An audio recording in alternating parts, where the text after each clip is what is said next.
Ugh, that sound. You know the one, that horrible, screeching noise that rips you out of a perfectly good dream and into the real world. We all know it, we all hate it. But have you ever started to wonder, where did that struggle even begin? It feels like such a modern problem, doesn't it? A special kind of torture we designed just for our crazy, overscheduled lives. It's that digital scream that kicks off the daily grind. But here's the thing. The battle to just wake up on time, it's one of the oldest human struggles there is. So who do we have to thank, or maybe blame, for the invention of the alarm clock? Well, to find our guy, we're not heading to some modern tech lab. Nope. We've got to go back, way back, like 2,400 years back, and you are probably not going to guess who it was. All right, so picture this. We're in Athens around 400 BC, and the person with this wake-up problem isn't some tech pro. It's a philosopher. Yep, we're talking about Plato. He was running the academy, one of the most important schools in the ancient world, and he was dealing with an issue that's going to sound really, really familiar. See, Plato was a big believer that starting the day at the crack of dawn was absolutely essential for learning. The only problem? His students, well, they loved to oversleep.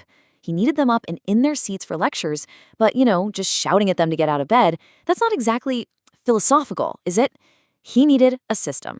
So the main piece of tech he had to work with was this thing called a clepsydra, which you might know as a water clock. Super simple concept, really. Water drips from one container into another at a steady pace, and boom, you're measuring time. It was great for keeping track of the hours, but it had one major flaw for Plato's problem. It was totally silent. He needed to give it a voice. And what he designed next, honestly, it's just pure ancient genius.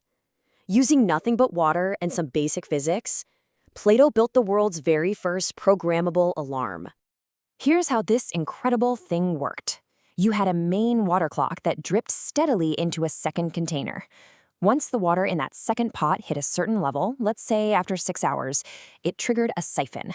That siphon then instantly dumped all of that water into a third container below, one that was completely sealed.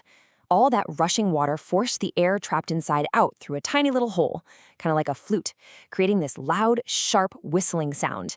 And just like that, the alarm clock was born.